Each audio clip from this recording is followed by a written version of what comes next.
Hey Clashers, Electro Dragons were already quite strong before the balance changes, but now they have even more hit points and even more damage, which makes them so much better. This is why we're going to take a look at one of the top Electro Dragon pro players and his attacks. Neon is using Electro Dragons this entire season, and you can see right here, he's doing really well with them. And just yesterday, after the balance changes, he went perfect. So that says already quite a lot. This is the army he is using, and let's dive into some of his attacks and really break down what are the key aspects of this strategy so you can master it, and that it's not looking like spam, but instead it looks like that you know what you're doing. Let's start things off with a really common base style, which is, well, we have the town on the course surrounded by a lot of walls, we have a revenge tower close by, and then we have two rage towers covering some of those outside defenses. The first step is use those rocket loons.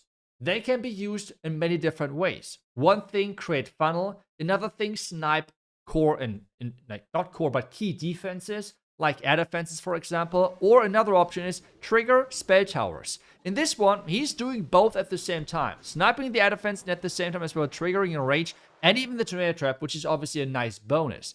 The next step is you're using the siege barracks and the queen at one corner with the king together. In this one, he unfortunately missed the sweeper.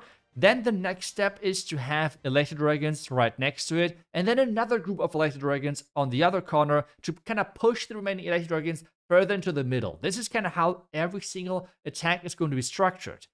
One of the most important things here is you have to avoid the clan castle with your heroes. You will see that in every single attack. He's going to force this overall approach on every base. So let's just watch. First off, few totems to make sure that he has a strong push in the beginning. Then as the totems are running out later on, that's when he's going to use the warden ability.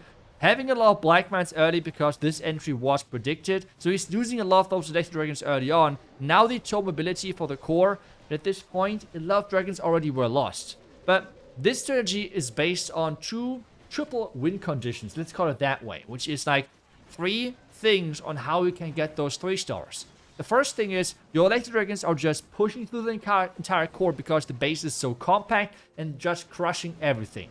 This case is really rare because nowadays people have some spread out defenses, some isolated defenses, which are really annoying to deal with those Electro Dragons.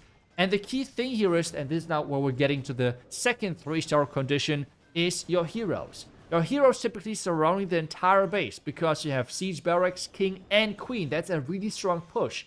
But with the Electro Dragons, you pretty much take down all of those defenses which are out of reach. And then those who are left, you take those out with the super minions from your siege barracks.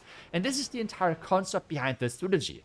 It is not here to, like, I don't know, crush the entire base with like every single aspect. No, but those two key things are things you can concentrate on to get the 3 stars in the end. On this one, you had the king, queen, and warden alive, and even some Electro Dragons, and completely took down the base. But the key thing is that the Electro Dragons took down this core, and with that, the heroes could finish things off quite easily. Now, let's take a look at another base style and really break down again on how he's approaching then poison tower bases. Because this is a diamond base and running 2 poison towers right next to the town hall. So that's kind of what this base is all about. So what does he do? First off again, take a look at the clan castle. It is close by at the town hall. That's the first thing. So what he's going to do, he's going to dive into that clan castle with the Electro Dragons. But what is he going to do with the rocket loons? Let's pause it here and check out what you would maybe do with those. First off, the air defenses are really deep inside the base here. So he cannot snipe any of them. Like with 4 rocket loons, that's quite tricky. So those are not an option. The second thing which we talked about earlier is trigger poison towers, trigger spell towers. And that's possible on this one. That's why he's going to do it. Make sure that you take a look at those things. During the scouting phase, you can click on buildings and check their range. So on this one, 3 rocket loons first to take that out and trigger the poison tower. And then, because that's quite common on the base, the one outside Tesla, that's where he's going to use another loon. He's not going to take it out, but hey, that's already great opening in the beginning. Wall break to get his heroes later into the base. And then a nice giant arrow to take down the sweeper and the air defense on the other side. This is a really important thing you need to get used to, and you need to hit those giant arrows. Then again, and I'm sorry for pausing so much, but I really want to make sure that you're understanding the fundamentals of those Electro Dragon attacks, because I feel like this is something a lot of people are struggling with. They're just saying, hey, you're spamming the Electro Dragons in and that's it. And that's how many people are failing with those troops, because they might sound easy, but controlling them is actually way harder than you might think.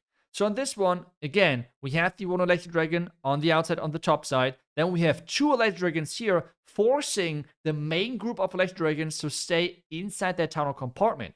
And again, playing now the clip means that we have the same approach here. Those Electro Dragons are not meant to overpower the entire base. That is pretty tough because, well, there's a lot of things on the back end and there are not really great Electro Dragon chain values in the core. Which means he's concentrating on taking down this tunnel compartment, which is super heavy to take out. And then at the same time, he has those heroes at the bottom side moving through and clearing out the bottom side compartments one by one. Then, as his heroes are moving through, there are some defenses left over which are out of reach for his heroes, like the Fire Spitter or like the Bomb Hive. This is then now where the delayed super minions are coming in from the siege barracks. Where at the same time, more and more things from the core are getting taken care of, and now he has more totems on the back end to distract things and make sure those super minions can clean things up.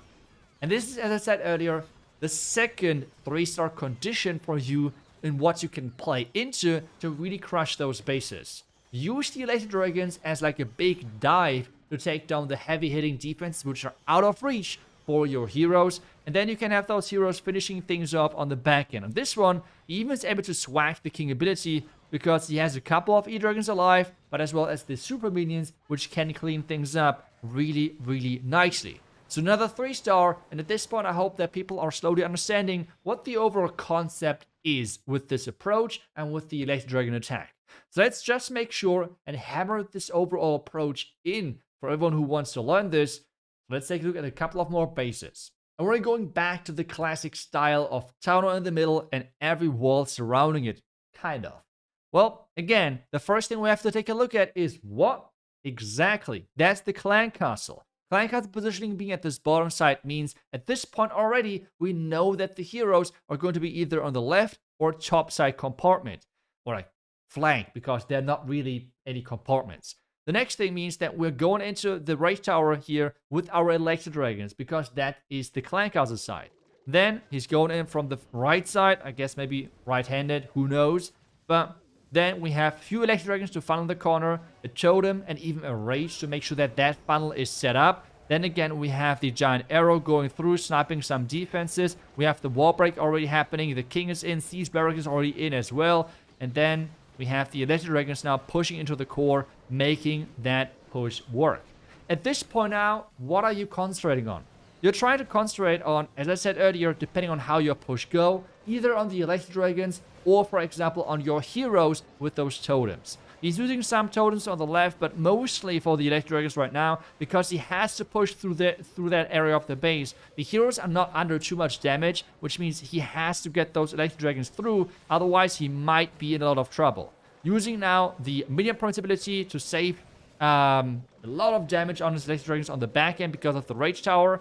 Then we have as well the Defending Queen being annoying. He's distracting that now with the totem again. And this base, again, is completely crushed. And he's getting yet another 3-star. Again, with the same principle of understanding how he's forcing those Electro Dragons into the right direction with using different groups of Electro Dragons while keeping those heroes far away from the clan castle. And then one final attack where we have again an isolated town hall, but this time around we have more defenses surrounding it, which means it's a little bit different here. But otherwise, it's kind of classic. We have again this, at this point, it's like a trick which many people have copied from me, which is just the Rage Tower surrounded by a lot of storages. But this is only annoying for Fireball. For something like Electro Dragons, it is really good because this means you have even more value with those chains. But again, Clan Castle, the first thing you have to take a look at is on the far left side, which means on the right side, this is where our heroes are coming in from. Then we have the Electro Dragons pushing in. Again, a few of the Electro Dragons, like it's always 2 to 3, depending on how heavy the investment is on the funnel, on the flank. We have the Electro Dragons pushing in, and then as there is a lot of damage, this is where we use the Eternal Tome ability. We have then the King and Queen pushing around the outside. Queen is getting targeted by the Guardian, so he's using the Totem spell there to protect it. Some nice more lightnings coming in with the chain value from the Electro Dragons, but this base is completely gone. And this is like the thing.